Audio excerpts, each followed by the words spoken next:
Capsicum శనగపిండి కూర. మరి దీనికి కావాల్సిన పదార్థాలని ఒకసారి చూద్దామా?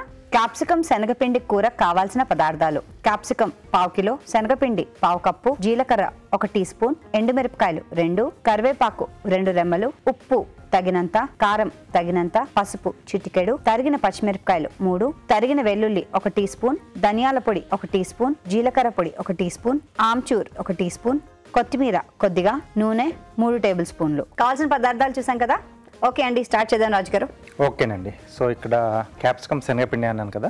సో ముందుగా మనం కొద్దిగా శనగపిండిని వేయించుకుందామండి.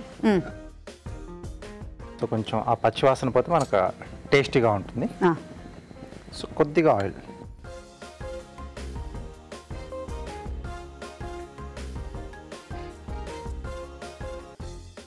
సో కొంచెం ఆయిల్లో వేయించాలంటారు. కొద్దిగా అండి.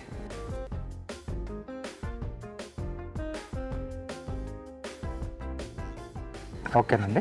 సో ఇది మనకు సరిపోతుంది. సో ఇది ప్యాన్ పలంగా అలా పక్కన పెట్టేసుకొని ఆ ప్యాన్లో చేద్దాం. ఓకే, ఇటు పెడతారా ప్యాన్? సో ఇప్పుడు మనం పోపు పెట్టేసుకుందాం. ఓకే. సో ఇక్కడ పోపుకి సరిపడా ఆయిల్, అది కొంచెం పైకి కిందకి తిప్పేసేద్దాం. అవును, లేకపోతే కింద కొంచెం వేడికి మాడచ్చు కదా, కలర్ కూడా కలర్ మారుతుంది. దీంట్లో ఎండుమిరపకాయలండి. సో మనకు ఎండుమిర్చి వేగుతున్నప్పుడే కొద్దిగా జీలకర్ర,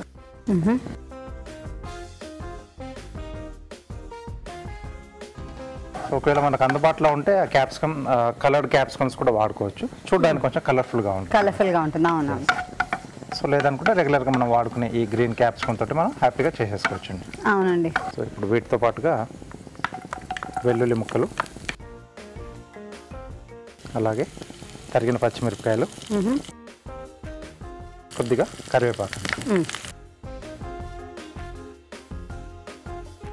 సో వీటితో పాటుగానే క్యాప్సికమ్ ముక్కలు కూడా యాడ్ చేసేసుకున్నాం. ఇవి కూడా కాస్త మనకు వేగుతాయండి. ఓకే. సో కొద్దిగా సాల్ట్ యాడ్ చేస్తున్నాను, ఉప్పు, సో దట్ ఇంకొంచెం మనకు ప్రాసెస్ అనేది ఫాస్ట్గా అవుతుంది. సో ఈ క్యాప్సికమ్ కొంచెం వేగాలి. సో ఎప్పుడు చెప్తూ ఉంటాం కదా, క్యాప్సికమ్ కొంచెం పచ్చిగా ఉన్నా మనకి తినేటప్పుడు బాగానే ఉంటుంది, కొంచెం క్రంచీగా ఉంటుంది. ఎస్ అండి. సో మూత పెట్టేసిద్దాం. కాస్త వేగితే మనం మిగతా ప్రాసెస్ అనేది చేసుకోవచ్చు. ఓకే, చూస్తున్నాం కదండి, క్యాప్సికమ్ ఆల్రెడీ వేసేసారు, అది కొద్దిగా వేగుతుంది. మరి అయితే ఇప్పుడు క్యాప్సికమ్ ఏమైంది, ఉడికిందా? కొంచెం సాల్ట్ వేసాం కాబట్టి దాంట్లో ఉన్న వాటర్ కొంచెం తొందరగా మనకు బయటకు వచ్చేస్తుంది. కొద్దిగా కారం, ఎండుమిరపకాయలు పచ్చిమిరపకాయలు వేసాం కాబట్టి కారం కొంచెం చూసి వేసుకోవాలి. కొద్దిగా పసుపు,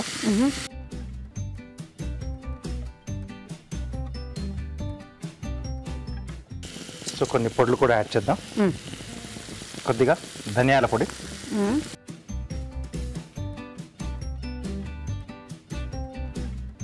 కొద్దిగా జీలకర్ర పొడి, కొద్దిగా ఆమ్చూర్ అండి. ఓకే, పులుపు. ఎస్.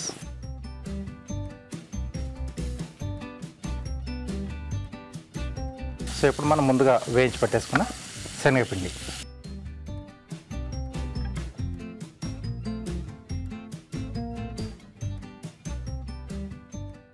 మీరు చెప్పండి, అప్పుడు ఆపుతా.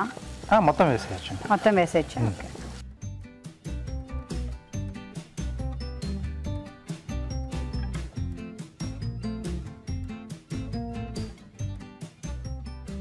సో బెస్ట్ పార్ట్ ఏంటంటే, నార్మల్లీ ఇవన్నీ వేస్తే ఆయిల్ ఎక్కువ వేసేస్తూ ఉంటారు.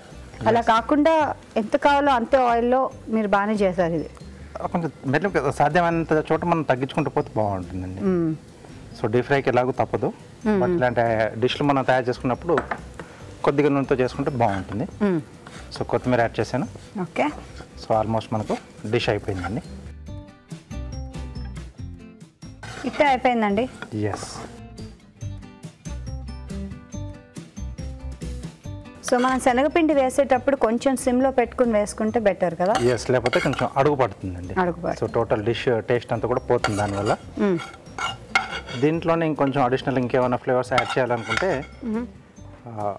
వేరుశనగ పలుకులు వేయించేసి పొట్టు తీసి కొంచెం కచ్చాపచ్చాగా మిక్సీ. అది కూడా బాగుంది పల్లి పొడి. ఎస్, మధ్య మధ్యలో ఆ ఫ్లేవర్ తగ్గుతుంది, చిన్న చిన్న ముక్కలుగా ఉండాలి. అవును, కరకరలాడుతూ ఉండాలి. మరి మొత్తం పొడిగా కాకుండా కొంచెం కచ్చపచ్చగా చేసి యాడ్ చేసుకుంటే ఆ టేస్ట్ కూడా మధ్యలో తగులుతూ బాగుంటుంది. ఓకే. సో కొద్దిగా కొత్తిమీర, ఓకే, క్యాప్సికమ్ శనగపిండి కూర రెడీ అండి. రెడీ. చాలా సులువు అండి, మనం కూడా ఇంట్లో తప్పకుండా ట్రై చేద్దాం. దీని తయారీ విధానం మరోసారి చూద్దాం.